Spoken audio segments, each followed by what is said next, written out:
(1995년은) UFC에서 다양한 변화가 찾아온 해였습니다. 무패 최강이었던 호이스 그레이시가 UFC를 떠났고 그 빈자리에 켄 샴락이 왕좌에 올랐으며 미국과 브라질, 러시아 파이터들이 각각 정상에 오르기도 했습니다. 그리고 정상에 오르지는 못했지만 엄청난 파워를 지닌 선수들이 등장하여 존재감을 과시하기도 했으며 대회를 거듭할수록 우승자 및 정상권의 선수들이 늘어만 갔습니다. 그러자 자연스레 우승자들 중에서 가장 강한 선수는 누구인가? 에 대한 의문이 생기기 시작했고, 이에 따라 UFC에서는 8번째 대회의 컨셉을 이렇게 잡았습니다. 역대 우승자와 준우승자들을 모아 왕중왕전 토너먼트를 열자. 이것이 얼티메이트 1995 대회였습니다. 여기서 챔피언이지만 토너먼트 우승 이력은 없었던 샴락은 참가하지 않았으며 역대 최다 우승자이지만 UFC에 더 이상 관심이 없었던 호이스 그레이시도 단체의 오퍼에 응답이 없었습니다.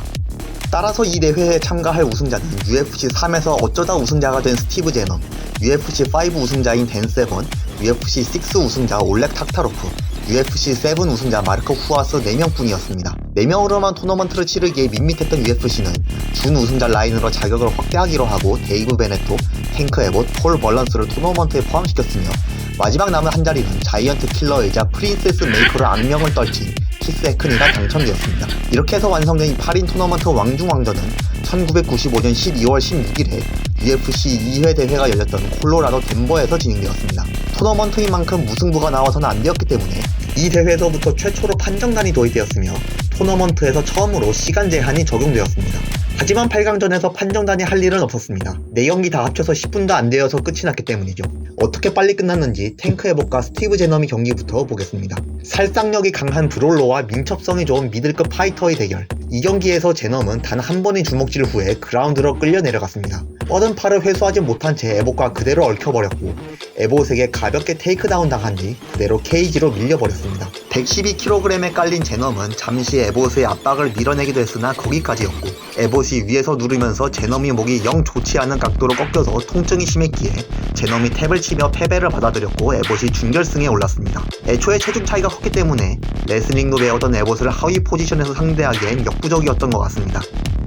다음 경기는 댄 세번 대 폴 벌런스의 경기였습니다. 뛰어난 레슬링 스킬과 경륜을 지닌 37세의 노장이 압도적인 피지컬과 젊음을 지닌 26세의 거구를 이길 수 있을지가 경기의 관건이었는데요. 하지만 경기 흐름은 세번이 압도적이었습니다. 벌런스의 킥을 캐치하면서 바로 테이크다운을 성공시켰고 사이드 마운트를 잡고 벌런스의 팔을 봉쇄한 세번. 벌런스가 여기서 빠져나오지 못한 채 암 트라이앵글에 걸려 항복하기까지 단 1분밖에 걸리지 않았습니다.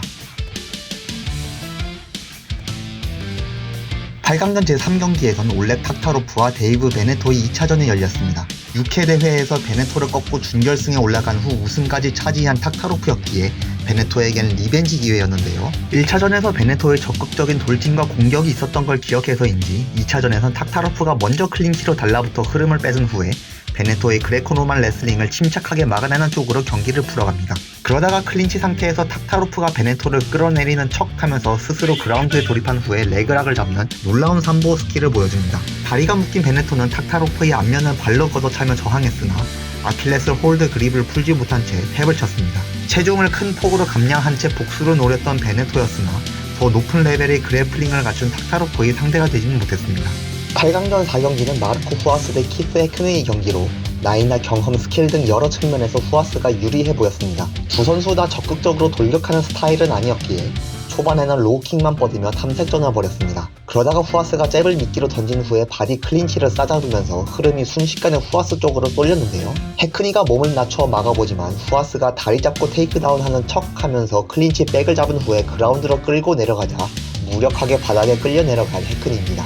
해크니가 후아스의 오른팔을 붙잡은 뒤에 자신의 팔이 자신의 몸에 깔린 모양새가 되어 후아스가 한 팔로 리어네이키드 초크를 걸었는데도 풀지 못하게 되어 결국 탭을 치고 맙니다. 뛰어난 기술 수준을 선보이며 가볍게 준결승 티켓을 따는 후아스. 37세의 해크니는 이 경기를 UFC 마지막 경기로 하여 초창기 격투기 무대에서 물러났습니다. 다음 경기인 준결승전에서 세번과 에봇이 만났습니다. 서로 상반된 스타일이 두 선수가 만났는데요. 대학 시절 나름 레슬링을 연마했었던 에봇의 실력으로 세번이 극강의 레슬링을 막을 수 있었을지 또 에봇이 무시무시한 전차포가 세번에게도 먹힐지가 관건이었습니다. 결론적으로 탱크의 화포는 먹히지 않았습니다. 타격전을 안 좋아하는 세번의 선제 테이크다운을 한 차례 막아내는 데는 성공했으나 에봇이 니킥의 흐름이 뒤집히기 시작했고 그 이후는 일방적인 세번의 그라운드 수업이었습니다.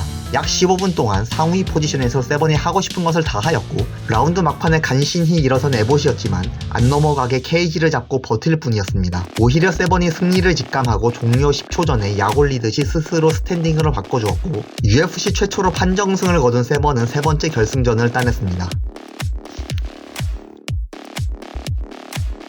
UFC 최초로 러시아 선수 대 브라질 선수의 대결이 성사되었습니다. UFC 6대회의 우승자와 UFC 7회 대회의 우승자의 대결은 러시아 대표 유술과 브라질 발리투도의 상징이 격돌이기도 했는데요. 탁타로프는 기회만 보면 그라운드로 끌고 가려는 의도가 강했고 후아스는 상대적으로 우세한 타격으로 흐름을 갖고 가려 했습니다. 탁타로프가 직전 경기에서처럼 하체 관절기를 시도했으나 이를 눈치챈 후아스가 빠르게 다리를 회수하는 모습에서 확실히 후아스의 기량이 베네토보다 뛰어남을 확인할 수 있었습니다. 전반적으로 탁타로프는 서서히 전진하면서 수시로 그라운드 게임을 유도하였고 후아스는 거리를 벌리면서 로우킥을 정립하는 양상이었는데요. 하지만 탁타로프의 그래플링 시도는 번번이 막혔고 후아스도 상대의 안면에 데미지를 거의 넣지 못했습니다. 18분간의 느슨한 교착 상태 끝에 판정단의 선택은 탁타로프였습니다. 사실 누구의 손이 올라가도 이상하지 않았을 경기였으나 중앙 점유율과 서브미션 시도 측면에서 탁타로프가 점수를 가져간 것으로 보입니다. 이로써 세번과 후아스가 맞붙는 그림은 물 건너갔으며 결승전으로서 세번과 탁타로프의 2차전이 확정되었습니다. 1차전에서 세번의 니킥에 의해 얼굴이 홍시가 되었던 탁타로프에겐 리벤지의 기회였지만 강력한 오펜스 레슬링의 파워에서 우위에 있는 세번을 상대로 탁타로프의 무기가 통하기엔 어려워 보였습니다. 실제로 경기 결과는 1차전이 장기전 버전에 가까웠습니다. 1차전 때보다 잘 버텨내었고 피니쉬만 안 당했을 뿐 상당 시간 바닥에 깔려 있었던 것, 탁타로프의 홍시가 터진 것 등은 1차전 때와 동일했습니다.